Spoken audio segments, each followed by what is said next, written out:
我们这节课呢要跟大家讲一讲，就是我们怎么去判断一个币在涨的时候或者是在跌的时候的速度的这样的一个判断啊，就涨跌速度这样一个变化的一个判断。我们同样的还是要根据这个 RSI 指标，但是呢不是根据它这个数值的变化来判断了，而是我们要根据它的斜率啊。什么斜率呢？比如说我们面前的这个图，是这个应该是 US-QC 的这么一个交易的一个波段图。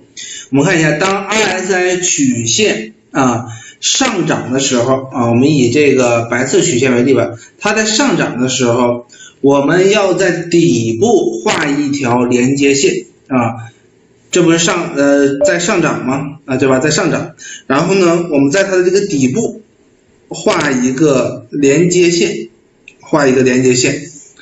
然后我们来看这个斜率看斜率。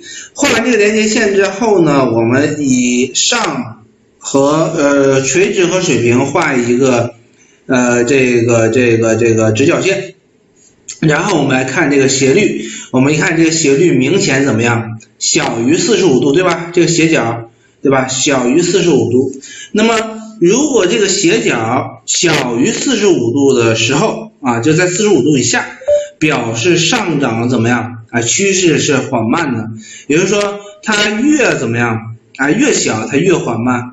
而相反，如果角度在45度以上的话假设这条曲线是从这儿这么涨的说明什么？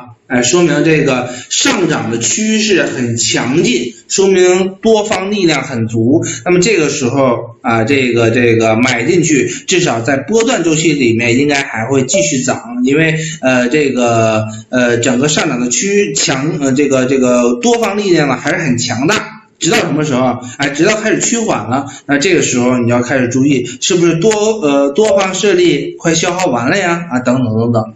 那么当很足的时候就是上涨的波段很足的时候，波段进去盈利面呢概率呢就比较大我们刚才说了，就是上涨这角度很高，这个上涨这个斜率大于45很足的时候，波段进去的盈利面概率呢就比较大。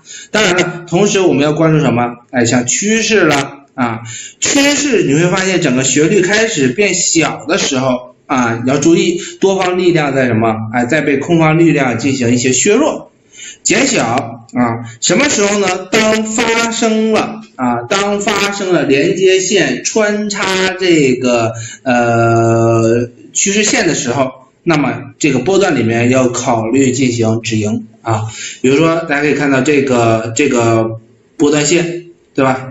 往上涨，然后呢当发生什么？这个线开始怎么样？开始穿插了这个趋势线穿插这个趋势线，而且越来越大，这个时候你就知道可能要考虑波段止盈了那么反过来，当 RSI 这个指标的趋势线下跌的时候，那我们就不要在底部来画线了，明白吧？我们要在顶部我这个截图呢有点稍微小，比如说来回波浪式的那种，你要在顶部给它画一条线，然后看这个斜率看斜率。那么我们要看这个斜的角度，对吧？这时候角度就得看这个角度，对吧？从上往下的这个角度了。那么如果这个角度在45度以内就是比如说这样的一个线45度以内，对吧？然后这样的线呢就45度以上，对吧？如果角度在45度以下的话，也就以内的话，表示什么表示下降的趋势缓慢下降趋势缓慢。如果角度在40度以上、50度以上呢，表示下降的趋势强劲，也就是说空方的力量非常的足空方的力量非常足。